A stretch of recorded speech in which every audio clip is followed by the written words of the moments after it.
We got a clipper coming through, and that, of course, is producing a little bit of winter weather.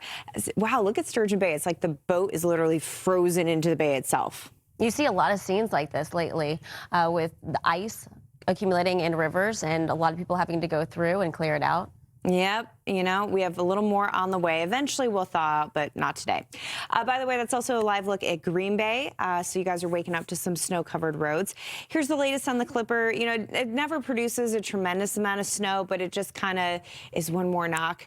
I feel like when you live in the Great Lakes, you just sort of embrace this type of weather. I would say you probably feel the same about New England. Exactly. You're used to it at this point, although you're rooting for a little bit more spring-like weather at this point, especially after the last storm that dumped nearly 2 feet of snow across Boston. But as this continues to move east, it's doable this round. Yes, we're getting maybe a couple inches of snow. Looking at the backside of this, a little more of a potent band coming through Milwaukee this morning. You're getting a gust of wind. The look on radar this morning, especially on the backside of the low, very windy and winter-like. For Chicago, a little bit of a mix out in our suburbs in Aurora. We have some mixed precipitation, so just be careful with temperatures kind of hovering around 32 degrees. Sometimes you can get some icy roads. And then we end up in Michigan on the Mitt itself, and we're getting this snow that's coming right off of Lake Michigan.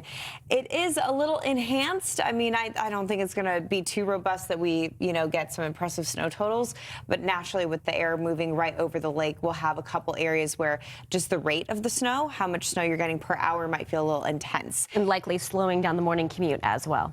Yeah, nothing like having snow on a Friday morning commute. I feel like you're already tired enough. Just add some snow in the mix. Adds to it. As we move down into Pennsylvania, we got a couple snow showers moving along Interstate 80. So kind of just using our common sense this morning as we widen out to give you an idea of what else is going on. A bunch of nothing. So it's really quiet. This is really the only thing that we have working is the clipper that's moving across the Great Lakes, which of course will eventually push into the northeast and bring us some snow later today across the 95 corridor. For northern New England, Boston up towards Portland, Maine, probably going to have this trickle into our Saturday. I think it's going to be more of an impact as we go forward through the rest of the day, and especially heading into tomorrow. You're seeing some of the discussions from the National Weather Service talking about the potential for snow squalls as this clipper continues to advance off to the east.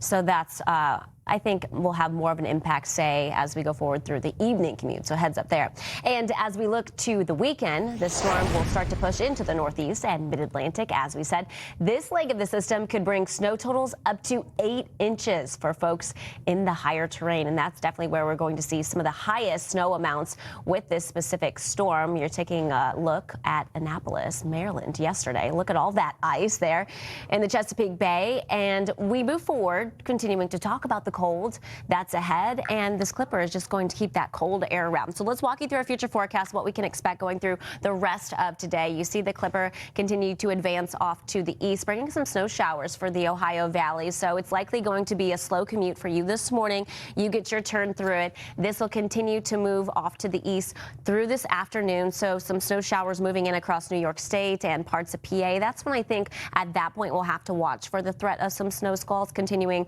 through the afternoon. And once again through the evening, by tonight into tomorrow morning. This is throughout parts of New England, so you're waking up to some of those snow showers. Yeah, you see those pressure gradients start to tighten with the isobars getting more compact, and that is because not only do you have this low that's going to strengthen as it moves off the coast, but you have that high pressure that's going to be settling in, and that difference is going to continue to drive the wind. So the snow, you had mentioned this yesterday, the snow, yes, a minimal impact. It's more so going to be that wind once we get this to move offshore. Yeah, yesterday I actually went in our backyard and collected the sleds because they're just sort of thrown in the backyard from the last outing, and I don't want to lose them. So I tucked them underneath the deck just to sort of prepare. Those are a hot commodity this winter. Exactly. You don't want to lose those.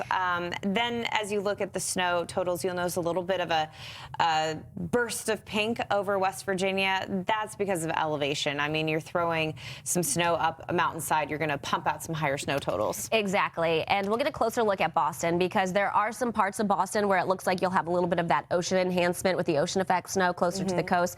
Situate, we have you there, and Provincetown. So areas of the South Shore and across Cape Cod, that's where you could pick up a little bit more. This will be good for Boston. For the past few years, we've been a little bit of a snow drought. This will be the most snow that we are going to see so far for this season since 2022. We're about 9 inches above where we should be thanks to that previous snowstorm. The wind gusts is going to be probably the bigger story in terms of the impacts from this clipper, with the massive wind that's going to accompany it. We're talking about some gusts that could be ranging potentially 30 to 40 miles per hour in some spots, if not some locally higher gusts. Yeah, it looks like some of the strongest winds will be between Pennsylvania and New Jersey. Good idea to just sort of be prepared for the thought of maybe an isolated power outage, especially considering how cold those temperatures are behind the system. You don't want to play with it. If you lose power, it's going to be very cold, and you're going to be faced with that reality.